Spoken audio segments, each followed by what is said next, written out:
और जेल से आने के बाद 180 दिन के अंदर आपकी सरकार गिरा दूंगा। 3 दरोगा की हत्या हुई 15 दिन के अंदर। कि आरजेडी के पास जितने भी मंत्रालय उसमें धांधली हो रहा था, और ये बात मैं नहीं कह रहा हूँ, ये बात जदयू के नेता कह रहे हैं। लेकिन ये बात एक कड़वा और अटल सत्य है कि नीतीश कुमार 2005 से लेकर 2024 तक एक बार भी पलटे नहीं है। सीएम थे, सीएम हैं, आगे भी रहेंगे। अगर बीजेपी ने स्टैंड क्लियर नहीं किया तो नुकसान बीजेपी को होगा, और अगर आज अभी इसी समय बीजेपी ने स्टैंड क्लियर कर लिया तो अगला विधानसभा जो होगा उसमें बीजेपी अपने दम पे, अकेले दम पे सरकार बनाएगी विधानसभा। कुछ लोगों को ये भी लगता है कि एगो पप्पू जी हैं केंद्र में, कौन यात्रा कर रहे हैं, वो भी प्रधानमंत्री बन सकते हैं। पप्पू जी है, वो न्याय दिलाएंगे। पत्रकार पे आने से लगा तो चुप थे, मौन थे, और वो न्याय यात्रा कर रहे हैं उधर नॉर्थ ईस्ट में जाके। हमको तो नहीं लगता है कि ऐसे ऐसे लोग जो है प्रधानमंत्री बनेंगे। तेजस्वी जी का स्टेटमेंट है विधानसभा में, और वो जो स्टेटमेंट सुनिएगा ना, ठंडा कर देने वाला। एक डिप्टी सीएम की कुर्सी पे बैठने वाला आदमी को वो बात बोलना चाहिए जो उन्होंने बोला था कि ठंडा कर देंगे, ये बिहार है, यहाँ पे ईडी सीडी और पत्रकार सबको ठंडा किया जाता है। ईडी के लोगों को ठंडा किया जाएगा, सीबीआई को ठंडा किया जाएगा बिहार में। अभी जो सिचुएशन है, उस सिचुएशन से बीजेपी को लोकसभा के चुनाव में फायदा होगा। 40 सीट में से बीजेपी इजिली जो है 32 से 35 सीट इजिली निकाल लेगी, उससे ज्यादा भी हो सकता है। इंडी अलायंस जो है INDIA, ये सारा गायब हो गया, सिर्फ dot dot dot dot dot बच गया। जो राम को काल्पनिक कहते थे, आज वो खुद ही काल्पनिक बन गए। मंदिर गुलामी का प्रतीक बिहार के शिक्षा मंत्री चंद्रशेखर ने कहा था, सबसे पहले उनकी कुर्सी गई।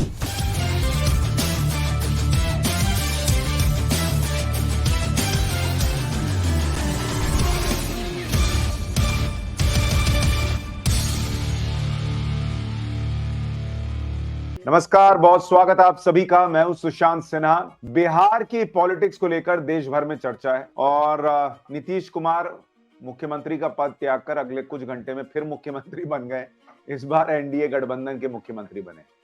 लेकिन जो तमाम चर्चाएं हैं और जो बहुत सारे नीतीश कुमार के बयान, अमित शाह के बयान, तेजस्वी यादव के बयान वायरल हो रहे हैं, उसमें एक बयान और वायरल हो रहा है, और वो है मनीष कश्यप जी का, जो इस वक्त हमारे साथ है। मनीष, आपका बहुत बहुत स्वागत।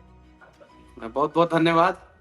और इससे पहले कि आपसे मैं चर्चा शुरू करूं, एक बार मैं आपका जरा एक वीडियो वायरल हो रहा है, वो जिन लोगों ने अभी तक नहीं देखा, एक बार उनको दिखाता हूं, फिर मैं चर्चा करना चाहूंगा। मनीष ने दरअसल कुछ महीने पहले एक बात कही थी। वो बात क्या थी, सुनिए, फिर आगे की बात करते हैं। मैं तेजस्वी यादव जी तो चैलेंज है, आप जितना मेरा कुंडली खंगालेंगे उससे 100 गुना ज्यादा कुंडली मैं आपका खंगालूंगा, एकदम गारंटी। और जेल से आने के बाद 180 दिन के अंदर आपकी सरकार गिरा दूंगा। तेजस्वी यादव जी, अगर मुझे गिरफ्तार किया गया, और मैं तैयार भी हूं, आपकी पुलिस जब चाहे तब मुझे गिरफ्तार कर सकती है, मैं तैयार हूं इसके लिए, लेकिन मेरी गलती पहले बताइए, सार्वजनिक कीजिए कि मैं किस वीडियो में कौन सा बात गलत बोला हूं, कौन सा बात भड़काने वाला बोला हूं। मैं आज फिर बोल रहा हूं वीडियो में। तो ये वो बयान है जो बड़ा वायरल हो रखा है कि 180 दिन में सरकार गिरा दूंगा, और सरकार जो है वो गिर भी गई है। मनीष भाई, ये आपके मुंह पर उस दिन सरस्वती थी या आपने ही कुछ किया है पर्दे के पीछे? ये क्या हुआ है बिहार में? मैंने एक और बात बोला था कि मेरी गलती बताइए, अगर मेरी गलती है तो। मैंने ये सवाल पूछा था, एक यूट्यूबर या एक पत्रकार बिहार में इतना कमजोर क्यों हो जाता है कि शहाबुद्दीन जो है उसे बीच चौराहे पे तेजाब से नहवा के मार देते हैं। तेजस्वी जी जो उप मुख्यमंत्री रहते हैं उसके ऊपर NA से लगवा दिया जाता है। क्यों इतना कमजोर हो जाता है बिहार में, या यूट्यूबर हो या पत्रकार? मेरा दिल का ये दुआ था, सरस्वती हो या जो भी हो, कुछ हम तो आस्तिक लोग हैं, हम लोग तो मानते हैं। जो नास्तिक लोग हैं वो बोलेंगे कि देखिए ना, ये भी ढोंग कर रहा है। जो भी हो, मैंने कहा था पुल गिरेगा, एक साल के अंदर गिरेगा, 11 महीना में गिर गया।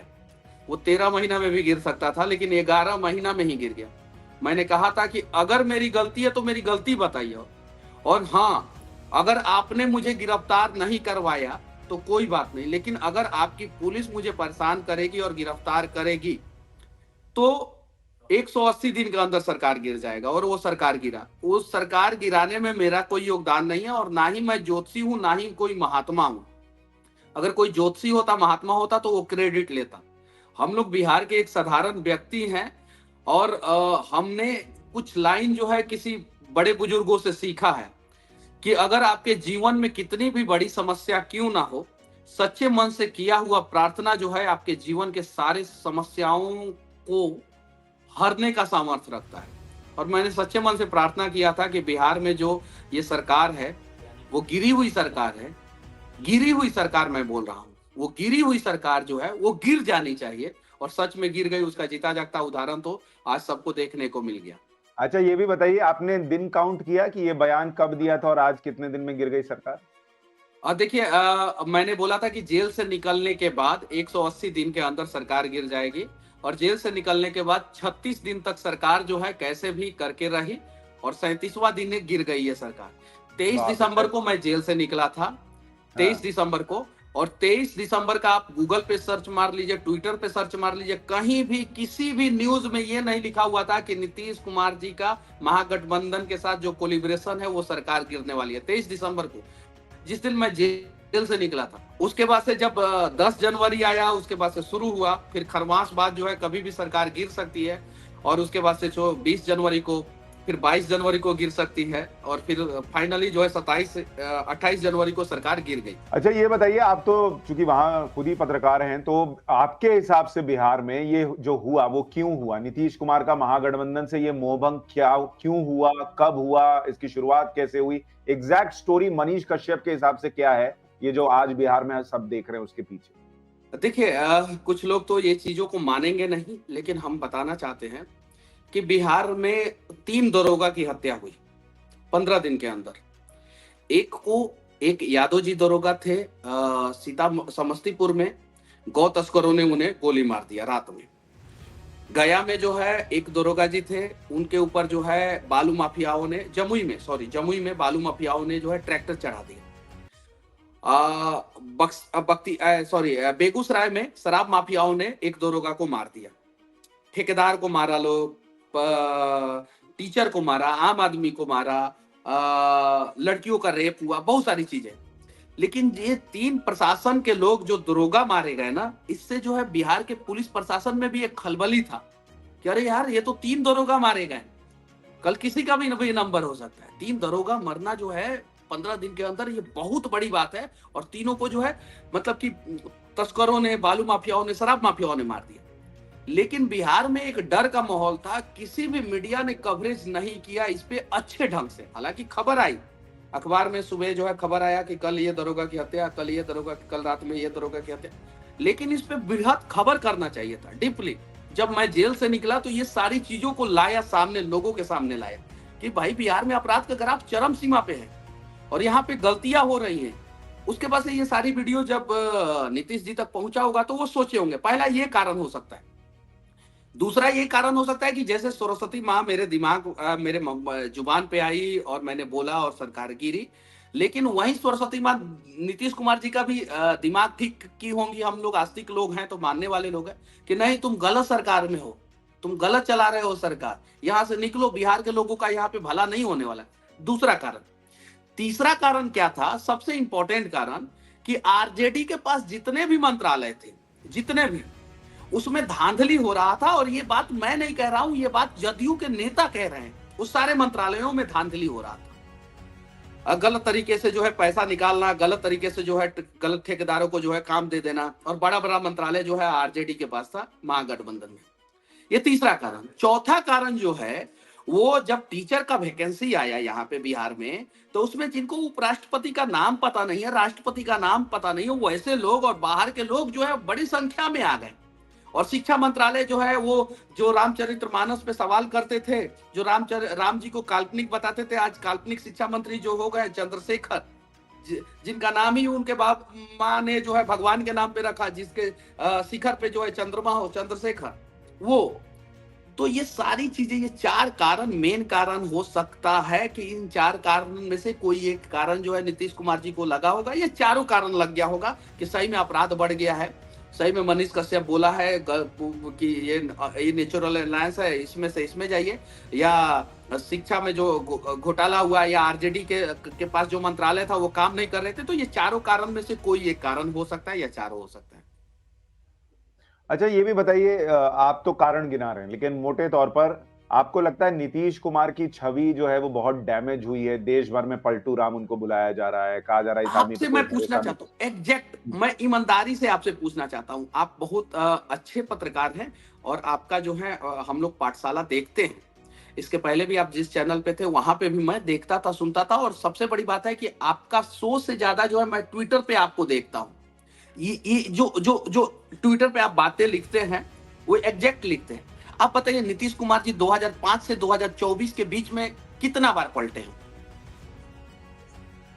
2005 एक, एक 2013 में पलटे, एक बार भी नहीं पलटे हैं। काहे? मुख्यमंत्री वही थे, मुख्यमंत्री वही हैं, जदयू में हाँ थे, जदयू में हैं, पलटे वो नहीं हैं, पलटे ये लोग हैं, ये सच्चाई है, तो कड़वा आप कह है, रहे हैं कि नीतीश कुमार वही हैं। देखिए वही है। नहीं, वो तो वही है, लेकिन वो तो अपना साथी बदल लेते हैं ना भाई, कभी बीजेपी कभी वो ये, साथी उनकी बदल कुर्सी नहीं जाते हैं, जाती। नहीं नहीं नहीं नहीं, साथी बदल जाते हैं। हम्म, हम नीतीश कुमार के फैन नहीं हैं, और हम्म। आज भी कल से जो है हम सवाल करना शुरू करेंगे बिहार में, फैन भी नहीं है, सवाल भी करेंगे। लेकिन ये बात, ये कड़वा और अटल सत्य है कि नीतीश कुमार 2005 से लेकर 2024 तक एक बार भी पलटे नहीं है। सीएम थे, सीएम हैं, और सीएम आगे भी हैं, आगे भी रहेंगे। नहीं मनीष, जदयू में लेकिन थे, इसमें देखिए मनीष, नहीं, इसमें जदयू में पलटने थे, की बात, जनता दल मनीष इसमें यूनाइटेड में पलटने की थे, बात जनता देखिए दल इसलिए हो रही है, मनीष हाँ, इसमें पलटने की बात इसलिए हो रही है नीतीश कुमार की कि हाँ, वही नीतीश कुमार जो लालू प्रसाद यादव के जंगल राज से लड़ने के लिए अपनी पॉलिटिक्स को यहां तक लेकर आए, वो उनके साथ भी गए। फिर उन्होंने, लालू प्रसाद ने उनको क्या नहीं कहा कि पेट में इसके दांत है, उन्होंने जो कुछ भी कहा फिर उनके साथ चले गए। फिर बीजेपी को गाली दी है कि भाई बीजेपी हमको तोड़ना चाहती है, हम इनके साथ नहीं रह सकते, फिर आज बीजेपी के साथ चले गए। तो इसी को तो पलटना कहते हैं ना, कि आपका एक स्टैंड नहीं है, कि आप अच्छा जिस ठीक है, आदमी को जंगल उनका राज वाला उनका बताए उसके स्टैंड, साथ भी उनका मुख्यमंत्री बनने स्टैंड के लिए चले नहीं गए। है, उनका स्टैंड क्लियर नहीं है। आरजेडी का स्टैंड क्लियर था क्या? जो नीतीश कुमार जी को आरजेडी के नेता गाली देते थे, जब मलाई खाने का मौका आया तो चिपक गए उनके साथ। ये भी तो है। बीजेपी जो हाँ, ये दरवाजा है। बंद करके देखिए, इसमें बीजेपी और आरजेडी जो ये दोनों दरवाजा भी बंद दूध के करके नहीं रखी खुले। थी वो दरवाजा खोल दी। नीतीश कुमार जी, मैं मानता हूं 9 बार शपथ ग्रहण किए, Guinness book of world record बना दिए, शराबबंदी उनका नियम जो है गलत है, Guinness book of world record है उनका, शराबबंदी नियम गलत है, अपराध की घटनाएं बढ़ रही है, बिहार में इंडस्ट्री नहीं लेके आ पाए।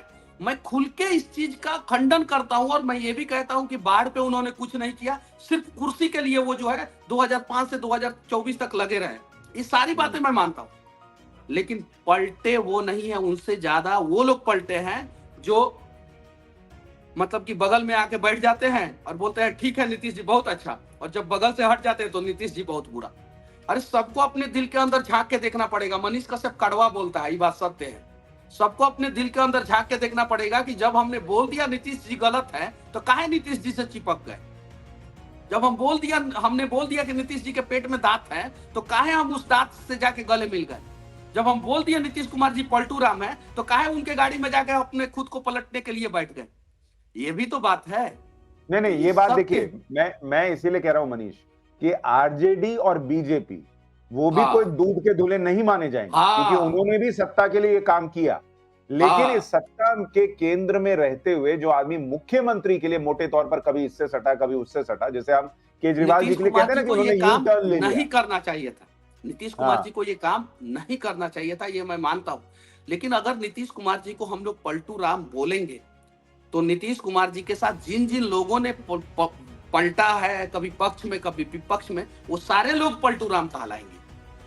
अच्छा ये बताइए अभी ग्राउंड पे इमोशन क्या है? क्योंकि मैं तो जितने ऐसे लोग जो बीजेपी के समर्थक है उनसे बात कर रहा हूं, वो बीजेपी के समर्थक भी नाराज हैं कि क्यों बीजेपी के साथ। ग्राउंड पे इमोशन ये है कि देखिए, यूपी में बीजेपी के पास 22% वोट बैंक हुआ करता था, 22%, और 44% पे चला गया और अकेले दम पे सरकार बनाया बीजेपी इस देश का सबसे बड़ा राज्य में, सबसे बड़ा राज्य में। बिहार में बीजेपी के पास 2005 से 2024 तक 34% वोट है शुरू से। कभी 33 पे आया, कभी 34 पे, कभी 33 पे, कभी 34 पे। बिहार में अगर किसी पार्टी के पास सबसे ज्यादा वोट बैंक है तो वो भारतीय जनता पार्टी, और पूरे देश में सबसे ज्यादा वोट बैंक अगर किसी राज्य में होने के बावजूद भारतीय जनता पार्टी ने सरकार नहीं बनाया, अपना मुख्यमंत्री नहीं बनाया, तो वो राज्य है बिहार। क्योंकि यहाँ पे स्टैंड क्लियर नहीं है। अगर यहाँ पे स्टैंड क्लियर होता और बीजेपी आज का आज स्टैंड क्लियर कर दे, यहाँ के स्थानीय जो लोकल नेता है, यहाँ के बीजेपी के जो लोकल नेता है बिहार के, वो आज का आज स्टैंड क्लियर कर दे, अगले चुनाव में बीजेपी यहाँ पे जैसे यूपी में पूर्ण बहुमत के साथ अकेले दम पे आ गई, वैसे बिहार में भी आ जाएगी। लेकिन यहाँ पे तो स्टैंड ही क्लियर नहीं है। यहाँ पे मैंने जो देखा, बहुत सारी चीजें तो ऑन रिकॉर्डिंग नहीं बोलना चाहिए, क्योंकि जेल जाने के बाद मैं बहुत कुछ सीख गया हूँ, बहुत कुछ सीख गया हूँ, नहीं बोलना चाहिए। लेकिन मैंने जो देखा वो बस इतना ही कहूंगा, जिन जिन लोगों को कुर्सी मिली सारे संतुष्ट हैं, जिन जिन लोगों को नहीं मिली बीजेपी में वो सारे नाराज हैं। बस इससे अच्छा, ज्यादा इस नहीं। पूरे घटनाक्रम में किसका मेजर नुकसान देखते हैं आप? कुछ लोग कह रहे हैं कि नीतीश कुमार अब तो खत्म है, अब इसके बाद जब इलेक्शन होगा तो बीजेपी वर्सेस आरजेडी ही रहेगा। कुछ लोग कह रहे हैं कि हो सकता है तेजस्वी यादव को फायदा हो, क्योंकि आप लोग देखिए वो लोग ज्यादा अग्रेसिवली नीतीश कुमार को नहीं गाली दे रहे, यानी वो इमोशन और सेंटिमेंट अपनी तरफ करना चाह रहे हैं कि देखिए हम तो इनको इज्जत दे रहे थे, पिछले बार जैसे बोल रहे थे वैसे इस बार अभी तेजस्वी नहीं बोल रहे नीतीश जी के लिए, कह रहे हैं कि वो मेरे लिए आदरणीय थे, आदरणीय हैं, आदरणीय रहेंगे।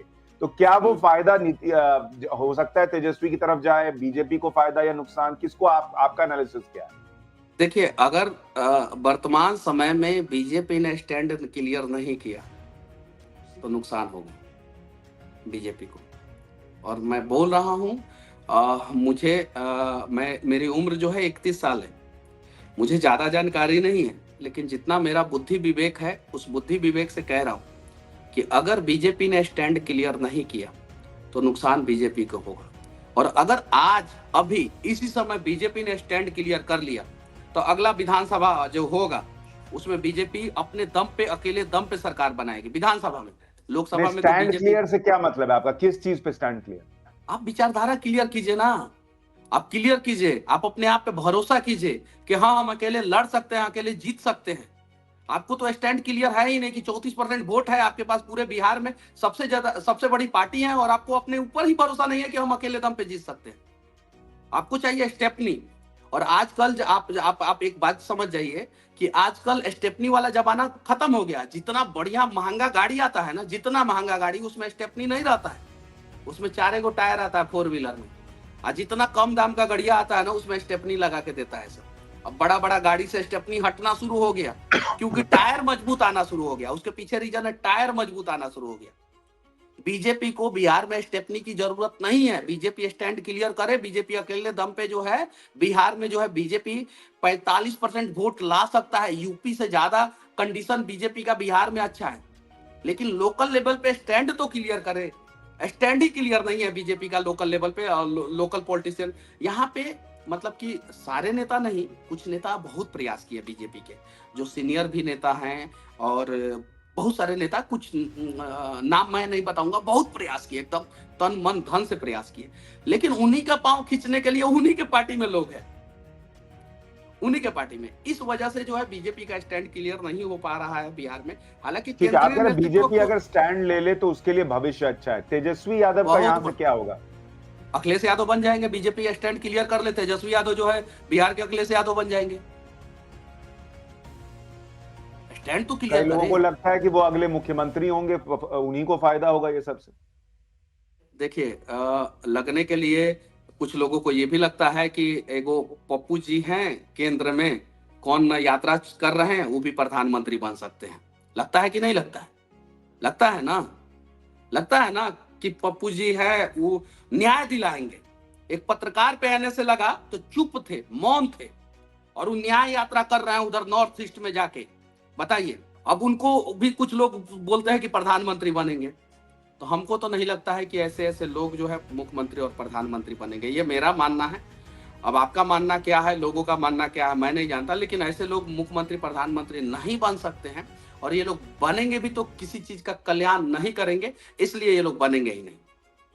कई लोगों का ये भी मैंने पढ़ा, सोशल मीडिया पे लोग लिख रहे थे कि तेजस्वी यादव बहुत अहंकार से भर गए थे। बीच में उनका एक वीडियो भी वायरल हुआ जिसमें वो अमित शाह को इनडायरेक्टली ठंडा कर देंगे टाइप की बातें कह रहे थे। आपको वहां पे वीडियो दिखाऊंगा, मेरे पास एक वीडियो है, मैं डालूंगा, जिसमें उन्होंने कहा था कि पत्रकारों को भी ठंडा कर देंगे। माइक पे बोल रहे थे विधानसभा में। उन्होंने खुद बोला था कि ना ही मुझे मुख्यमंत्री, मतलब कि तेजस्वी जी का स्टेटमेंट है विधानसभा में कि ना ही उनको मुख्यमंत्री बनना है और ना ही नीतीश चाचा जी को जो है प्रधानमंत्री। तो नीतीश चाचा जी तो प्रधानमंत्री बनने से रहे, बनेंगे नहीं, कभी नहीं बनेंगे, ये भी मुख्यमंत्री नहीं बनेंगे।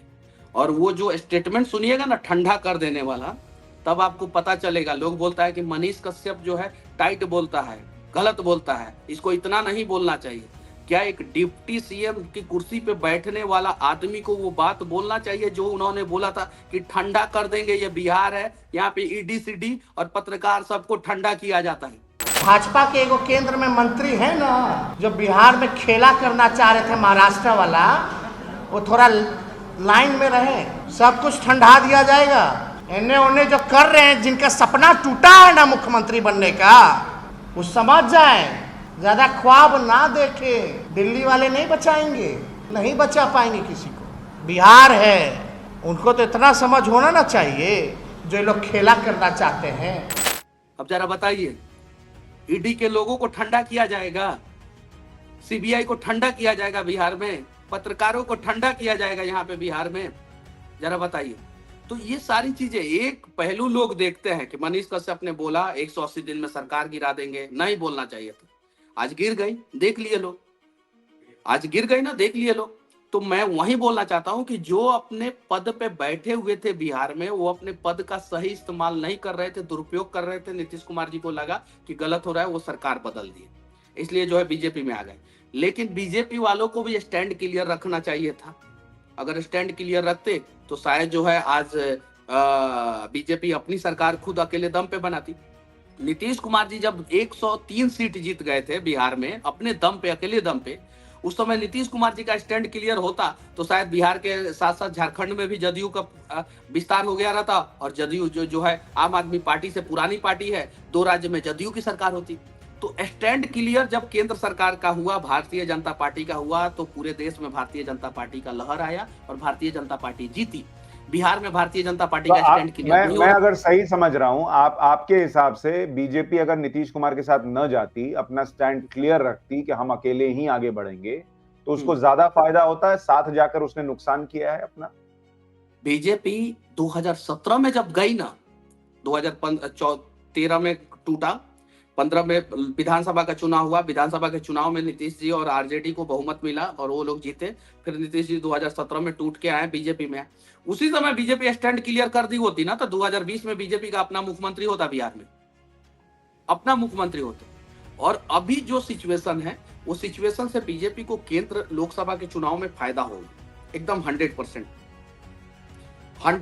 फायदा होगा। बिहार में 40 सीट में से बीजेपी इजिली जो है 32 से 35 सीट इजिली निकाल लेगी, उससे ज्यादा भी हो सकता है, लेकिन इजिली इतना।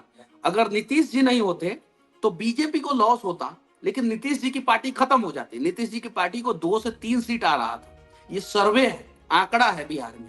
तो नीतीश जी अपने आप को बचाने के लिए कभी आरजेडी का सहारा लिए, कभी बीजेपी का सहारा लिए, लेकिन आरजेडी भी नहीं समझ पाया इस चीज को, बीजेपी भी नहीं समझ पाया। और यहाँ पे सबसे ज्यादा नुकसान अगर स्टैंड नहीं क्लियर होने से किसी को होगा तो बीजेपी को होगा। एक चीज और बताइए, मैंने आपका ट्वीट देखा, आपने लिखा कि प्रभुराम यूपी के बाद अब बिहार आ गए हैं, और फिर आपने कहा कि बंगाल, तमिलनाडु, झारखंड की बारी है। क्या इसका क्या मतलब था? देखिए, मैं अयोध्या में था और 19 तारीख को मैंने एक चैनल पे बोला था कि अब राम जी का रथ जो है, 18 तारीख को मैंने एक चैनल पे बोला था कि राम जी का रथ जो है अब बिहार की तरफ जाएगा। तो उन्होंने पूछा किसने आपको बोला है, तो मैं बोला कि मेरे सपने में राम आए थे, उन्होंने बोला। अब सपना का मतलब ये नहीं हुआ कि आप आंख बंद करके सोए हुए हैं और देख रहे हैं, उसी चीज को सपना नहीं कहते। सपना जो है खुली आंखों से भी देखा जा सकता है, और खुली आंखों से जो सपना देखता है वो आईएएस बनता है, आईपीएस बनता है, जज बनता है, वो अपनी मंजिल तक पहुंचता है। हम लोग अयोध्या में खुली आंखों से सपना देखे थे कि प्रभु श्री राम जो है वो यूपी में आए, अयोध्या में आए। अब उनका रथ जो है, सीतामढ़ी तो ससुराल है, तो बिहार में तो आना ही था। और बिहार में जो है, मैंने जब बोला ना, तो उस समय भी बहुत सारे लोगों ने कमेंट और ट्वीट ट्रोल किया मुझे।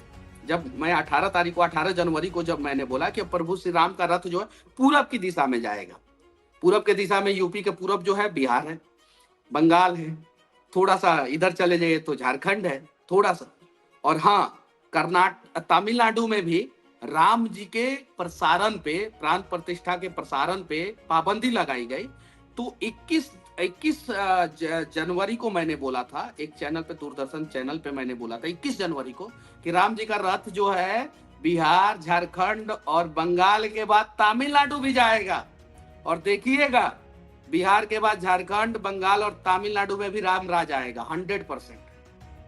अच्छा, आज आपने एक बात गौर की हो या ना की हो, मैंने इसके पहले एनालिसिस किया था बिहार में जो हो रहा है उसको लेकर, तो मैंने दर्शकों को दिखाया भी था कि जब नीतीश कुमार आज इस्तीफा देने गए थे राज्यपाल साहब को, और वो फोटो है उनकी कि वो इस्तीफा दे रहे हैं, आपने पता नहीं गौर किया या नहीं किया, वहां पीछे प्रभु राम की मूर्ति लगी।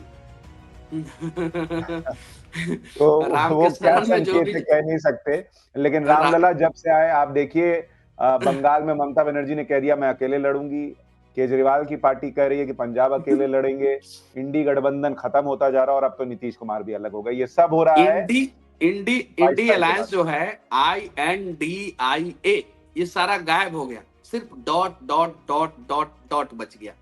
और जो राम को काल्पनिक कहते थे, आज वो खुद ही काल्पनिक बन गए हैं। और ये मैं नहीं, एक कुमार विश्वास जी का मैं एक शो देख रहा था, तो उसमें कुमार विश्वास जी ने कहा था कि राम को काल्पनिक कहने वाले आज खुद देश में काल्पनिक हो गए। तो ये चीजें, तो कभी भी किसी भी धर्म के लोगों के भावनाओं के साथ खिलवाड़ नहीं होना चाहिए, कभी भी किसी भी धर्म के भगवान के खिलाफ जो है ना, भगवान को जो है काल्पनिक नहीं बताना चाहिए। हमें इस चीज का ध्यान रखना चाहिए हमें।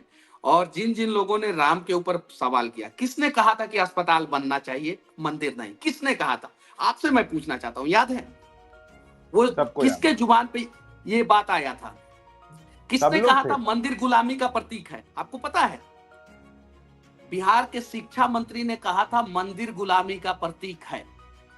4 दिन पहले नीतीश कुमार शिक्षा मंत्री को बदले कि सरकार बदलने से पहले तुमको बदलेंगे हम। मंदिर गुलामी का प्रतीक बिहार के शिक्षा मंत्री चंद्रशेखर ने कहा था, सबसे पहले उनकी कुर्सी गई।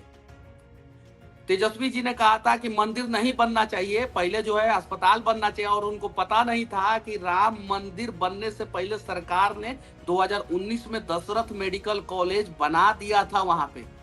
जो लोग कहते थे कि राम मंदिर से विकास नहीं होता, तो पहले दशरथ जी आए अस्पताल के रूप में, उसके बाद से महर्षि वाल्मीकि आए हवाई जहाज एयरपोर्ट के रूप में, और उसके बाद से पहले बाबूजी आ गए दशरथ जी, फिर गुरु जी आ गए महर्षि वाल्मीकि जी एयरपोर्ट के रूप में, अब फिर राम जी आए मंदिर में, यानी अस्पताल भी आया, विकास भी आया, उसके बाद प्रभु श्री राम आए।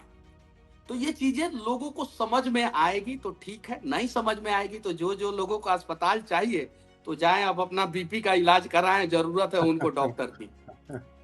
जाते जाते मनीष, आखिर में आज कोई भविष्यवाणी करना चाहेंगे आप? मैं यही कहूंगा कि बीजेपी स्टैंड क्लियर करे। 2025 के विधानसभा चुनाव में बीजेपी अपना मुख्यमंत्री खुद के दम पे बनाएगी। स्टैंड नहीं क्लियर करेंगे तो बीजेपी को नुकसान होगा, मैं क्लियर कहना चाहता हूं। और हाँ, 2024 लोकसभा में राम रथ पे जो भी सवार होगा, राम के साथ जो भी है, उसकी सरकार 100% बनेगी। इसको कोई झुठला नहीं सकता है, और कोई जो है इस चीज को गलत साबित नहीं कर सकता है। 300 प्लस जो है उन लोगों को मिलेगा सीट, 300 से ज्यादा सीट उन लोगों को मिलेगा जो राम के साथ है। जो राम के खिलाफ है वो लोगों का सुड़ापा साफ 2024 में 100% हो जाएगा। चलिए देखते हैं ये भविष्यवाणी कितनी सही होती है, लेकिन आज भी आप अपने स्टैंड पर कायम हैं, आप मुखरता से बोलते हैं, और जो आपने कहा वो हो भी रहा है। और हम उम्मीद ही करते हैं कि बिहार के लिए ये फैसला जो है वो अच्छा हो और बिहार आगे बढ़े, क्योंकि बिहारी होने के नाते हम लोग कहीं भी काम कर रहे हो मन में बिहार तो बसता ही है, लगता है यार कुछ और अच्छा हो जाए, कुछ और अच्छा हो जाए। हमारे जैसे जो बहुत सारे लोग बाहर जाते हैं काम की तलाश में, उनको जाना ना पड़े, वहीं रहें, वहीं बसे, वहीं बिहार को आगे ले जाएं। तो मनीष, बहुत बहुत धन्यवाद हमारे साथ आज जुड़ने के लिए आपका। जय हिंद, जय श्री राम।